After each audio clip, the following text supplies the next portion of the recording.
बिस्मिल्लाहिर्रहमानिर्रहीम। जब कोई इंसान अस्तगफिरुल्लाह कहता है तो क्या होता है? अस्सलामु अलैकुम व रहमतुल्लाहि व बरकातुहू। दोस्तों, उम्मीद है आप सब खैरियत से होंगे। नाजरीन, जब कोई इंसान अस्तगफार कहता है तो उसके जवाब में अल्लाह क्या फरमाते हैं? अस्तगफार पढ़ते वक्त बंदे के साथ क्या होता है? कहीं आप यह गलती तो नहीं करते? हजरत मोहम्मद सल्लल्लाहु अलैहि वसल्लम ने फरमाया, खुदा की कसम, मैं दिन में 70 से ज़्यादा मरतबा अल्लाह से अस्तगफार करता हूँ और उसकी बारगाह में तौबा करता हूँ। बहुत से सारे लोगों की ज़बान अस्तगफिरुल्लाह अस्तगफिरुल्लाह के अल्फाज हुआ करते हैं। कोई गलत बात हुई तो उन्होंने अस्तगफिरुल्लाह पढ़ा तो लोग अस्तगफिरुल्लाह कहने के आदी हो जाते हैं। अस्तगफिरुल्लाह का मतलब है कि ऐ अल्लाह, तू हमें बख्श दे। सिर्फ अस्तगफिरुल्लाह कह देने से आपकी तौबा कबूल नहीं होती, क्योंकि अस्तगफिरुल्लाह आम तौर जो लोग बोलते हैं तो वह उनकी ज़बान पर रटे हुए अल्फाज हैं, तो बस वो अस्तगफिरुल्लाह उनकी आदत में है। तो आदत में होने की वजह से अगर कोई इंसान अस्तगफिरुल्लाह बोल रहा है तो इससे उस गुनाह की बख्शिश नहीं होगी। आप सल्लल्लाहु अलैहि वसल्लम ने फरमाया, गुनाहों पर शर्मिंदा होना तौबा है, और जब कोई इंसान अल्लाह की बारगाह में तौबा करता है तो अल्लाह ताला 7वें आसमान से पहले आसमान पर आकर एक खास निगाह डालता है और एक खास तवज्जो फरमाता है और बंदे से कहता है, मेरे बंदे आओ, मैं कब से तेरा इंतजार में था। लौट आओ अपने रब की मर्जी की तरफ, लौट आओ अपने रब की मगफिरत की तरफ। एक जगह अल्लाह ताला फरमाता है, ऐ लोगो, ऐसी जन्नत की तरफ दौड़ो जिसकी चौड़ाई और लंबाई ज़मीन और आसमान के बराबर हैं, और अपने रब की मगफिरत की तरफ दौड़ो। तो इसलिए जब कोई बंदा अल्लाह ताला के सामने तौबा करता है या अस्तगफिरुल्लाह पढ़ता है तो अल्लाह ताला 70 मरतबा जवाब में उसको लब्बैक कहता है।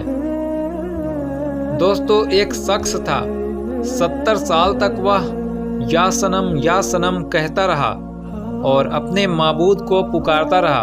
तो एक मर्तबा उसकी ज़बान फिसली और उसकी ज़बान से या सनम की जगह या समद निकल गया। या समद अल्लाह का नाम है जिसका मानी है बेनियाज। तो अल्लाह ताला ने 70 मरतबा उसको उसके जवाब में लब्बैक कहा। एक रिवायत में आता है कि 70,000 दफ़ा अल्लाह ताला ने लब्बैक कहा, यानी मेरे बंदे, तेरा रब हाजिर है, तू क्या चाहता है? तो फरिश्तों ने कहा, ऐ मौला, यह बंदा तुझे नहीं पुकार रहा, यह तो या सनम कह रहा था। धोखे से इसकी ज़बान से तेरे नाम निकला, बल्कि ये तो तुझे जानता ही नहीं। यह तो सारी ज़िंदगी या सनम करता रहा। तो अल्लाह ताला ने फरमाया कि फरिश्तों, खामोश हो जाओ, और फरमाया कि मुझे मालूम है कि यह मुझे नहीं पुकार रहा, लेकिन धोखे से ही सही, लेकिन इसने अपने माबूद हकीकी को पुकारा तो है। अगर मैंने भी इसके सवाल पर इसको जवाब न दिया तो फिर मुझ में और उनमें फ़र्क क्या रहेगा, जिसको यह 70 साल से पुकार रहा है। कोई बंदा धोखे से भी रब को पुकारता है तो अल्लाह ताला उसके लिए भी सवाब लिखता है और उसकी तरफ मुतवज्जो भी होता है। तो अगर ऐसे ही किसी इंसान की ज़बान पर अस्तगफिरुल्लाह जैसे अल्फाज रहते हैं तो यह वे फ़ायदे नहीं है, बल्कि बहुत अच्छी चीज़ है। पर अगर इंसान ने इस नियत से अर्ज़ तक रुकना पड़ा कि उसने जो गुनाह किए हैं उनकी माफ़ी मिल जाए तो उसके तमाम गुनाहों अल्लाह ताला माफ़ कर देगा। जो अस्तगफार को लाजिम कर ले, अल्लाह पाक उनके तमाम मुश्किलों में आसानी, हर गम से आज़ादी और उसे वहाँ से रोजी देगा जहाँ से उसे गुमान भी न होगा। अस्तगफार से दिलों का जंग दूर होता है। जब बंदा अपने गुनाहों से तौबा करता है तो अल्लाह करीम गुनाह लिखने वाले फरिश्ते को उसके गुनाह भुला देते हैं। उसी तरह उसके आजा यानी हाथ पाँव को भी भुला देते हैं और ज़मीन से उसके निशान भी मिटा डालता है, यहाँ तक कि क़यामत के दिन जब वह अल्लाह पाक से मिलेगा तो अल्लाह पाक की तरफ से उसके गुनाह पर कोई गवाह न होगा। हजरत हसन बसरी रहमतुल्लाह अलैह के पास एक शख्स आया और उसने खुश्क साली की शिकायत की। आप रहमतुल्लाह अलैह ने उसे इस्तग़फ़ार करने का हुक्म दिया। दूसरा शख्स आया, उसने तंग दस्ती की शिकायत की, उसे भी यही हुक्म फरमाया। तीसरा शख्स आया, उसने औलाद न होने की शिकायत की तो उसे भी यही फरमाया। फिर चौथा शख्स आया, उसने अपनी ज़मीन की पैदावार कम होने की शिकायत की तो उससे भी यही हुक्म फरमाया। तो नाजरीन, इससे पता चलता है कि हर हाल में, हर मुश्किल में, हर हालात में इस्तग़फ़ार करते रहना चाहिए। हजरत रबी बिन सबीह रहमतुल्लाह अलैह वहाँ हाजिर थे। उन्होंने अर्ज की, आपके पास चंद लोग आए और उन्होंने मुख्तलिफ हाजत पेश की।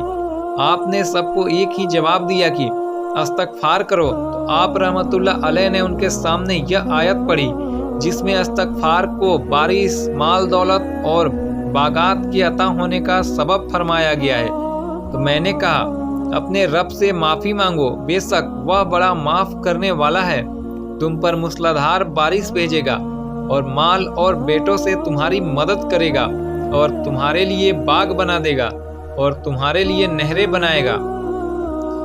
बंदा किसी गुनाह को अल्लाह ताला के नाफरमानी जानकर उसके करने पर शर्मिंदा होते हुए रब से माफ़ी मांगे और आइंदा के लिए उस गुनाह से बचने का पक्का इरादा करे और उस गुनाह की तलाफी के लिए कोशिश करे। मसलन नमाज कज़ा थी की तो अब अदा भी करे, चोरी की थी या रिश्वत ली थी तो बाद तौबा वो माल असल मालिक या उसके वारिस को वापस करे या माफ़ करवा ले। और अगर असल मालिक या वारिस न मिले तो उनकी तरफ से राह खुदा में इस नियत से सदका कर दे कि वो लोग जब भी मिले और सदका करने पर राजी न हो तो अपने पास से उन्हें वापस दूंगा। इस्तग़फ़ार की तमाम तर अहमियत और फ़जाइल के बावजूद बदनसीब नफ्स शैतान के बहकावे में आकर तौबा इस्तग़फ़ार करने में टाल मटोल से काम लेते हैं। दोस्तों, तौबा का मौका मिलना भी बहुत बड़ी सादत की बात है। बहुत से लोगों को तौबा का मौका भी नहीं मिलता और वह बगैर तौबा के इस दारे फ़ानी से चले जाते हैं। मौत का कोई भी भरोसा नहीं, इसलिए हमें भी अक्सर तौबा इस्तग़फ़ार करनी चाहिए। कुरान मजीद में इरशाद बारी ताला है कि अल्लाह इस्तग़फ़ार करने वालों पर रहमत की बारिश करता है और उनकी ताकत में इजाफा फरमाता है। अल्लाह रब्बुल इज्जत कुरान मजीद में एक जगह फरमाते हैं, नूह अलैहिस्सलाम ने अपनी कौम से कहा, अपने रब से अपने गुनाह बख्शवाओ और माफ़ी मांगो, वो यकीनन बड़ा बख्शने वाला है। वो तुम पर आसमान को खूब बरसता हुआ छोड़ देगा और तुम्हें खूब माल और दौलत और औलाद में तरक्की देगा और तुम्हें बाग देगा और तुम्हारे लिए नहरें निकाल देगा। इस्तग़फ़ार अल्लाह के खुशनुदी का सबसे बड़ा जरिया है। एक हदीस मुबारका है कि अल्लाह पाक तौबा करने वाले बंदे से उस शख्स से भी ज़्यादा खुश होते हैं जिसने अपना गुमशुदा ऊँट पा लिया हो। दोस्तों, हम लोगों को हर वक्त अस्तग़फ़िरुल्लाह कहने की आदत डालनी चाहिए। अल्लाह पाक रहीम करीम है। ऐसे में अल्लाह पाक अपने बंदों के इस्तग़फ़ार करने से बहुत खुश होता है। आइए अब जानें इस्तग़फ़ार करने के फ़ायदे। इस्तग़फ़ार के फ़ायदों में से एक फ़ायदा है कि दिलों में गुनाहों की वजह से जो जंग लग जाती है उसकी सफाई हो जाती है। तौबा इस्तग़फ़ार पढ़ने का दूसरा फ़ायदा परेशानियों और तंगियों से छुटकारा मिलता है। इस्तग़फ़ार करने से आपके लिए रहमत का दरवाज़ा खुलता है। इस्तग़फ़ार करने वालों की दुआ अल्लाह ज़रूर कबूल करता है। इस्तग़फ़ार पढ़ने वालों पर अल्लाह रहमत की बारिश करता है और ऐसी जगह से रोजी देता है कि जहां से वहमो गुमान में भी नहीं होता। तो यह इस्तग़फ़ार पढ़ने के कुछ फ़ायदे हैं। इसके अलावा हमें चाहिए कि हम हर वक्त अल्लाह के जिक्र करें। अल्लाह की याद सबसे बड़ी चीज़ है। आप सल्लल्लाहु अलैहि वसल्लम ने फरमाया कि उठते बैठते चलते हर वक्त अल्लाह का जिक्र किया करो। जो लोग अल्लाह का जिक्र करते हैं वो जिंदा हैं, जो लोग अल्लाह का जिक्र नहीं करते वो मुर्दा हैं, बल्कि मुर्दार हैं। हमारी जवान हर वक्त अल्लाह की याद से रहनी चाहिए और जब बंदा अल्लाह का जिक्र करता है तो शैतान चूंकि इंसान के दिल पर अपने पंजों को हर वक्त बिठाए रखता है, जब बंदा अल्लाह का जिक्र करता है तो फिर वह अपने पंजों को हटा लेता है, और जब वो बंदा जिक्र करना बंद कर देता है तो वह फिर अपने पंजों को बंदे के दिल पर रख देता है। तो इसलिए हर वक्त हमें अल्लाह का जिक्र करना चाहिए, दरूद पाक की कसरत करनी चाहिए, अस्तगफिरुल्लाह और हर जिक्र करने वाले अल्फाज को अपनी ज़बान पर रखना चाहिए। अल्लाह से दुआ है कि हमें गुनाहों से बचने और सच्ची तौबा की तौफीक अता फरमाए, आमीन। दोस्तों, अगर आपको हमारी इस वीडियो से कुछ जानने सीखने को मिला हो तो हमारी चैनल को ज़रूर सब्सक्राइब कर दें और दोस्तों के साथ शेयर करें। अल्लाह आपको जज़ाए खैर अता फरमाए, आमीन। दोस्तों, वीडियो में लिखने या बोलने में कोई गलती हुई हो तो अल्लाह ताला हमें माफ़ कर दे, आमीन। फिर मिलते हैं किसी दूसरी वीडियो के साथ, तब तक आप अपना ख्याल रखें। अल्लाह हाफिज, खुदा हाफिज, अस्सलामु अलैकुम रहमतुल्लाहि व बरकातुहू।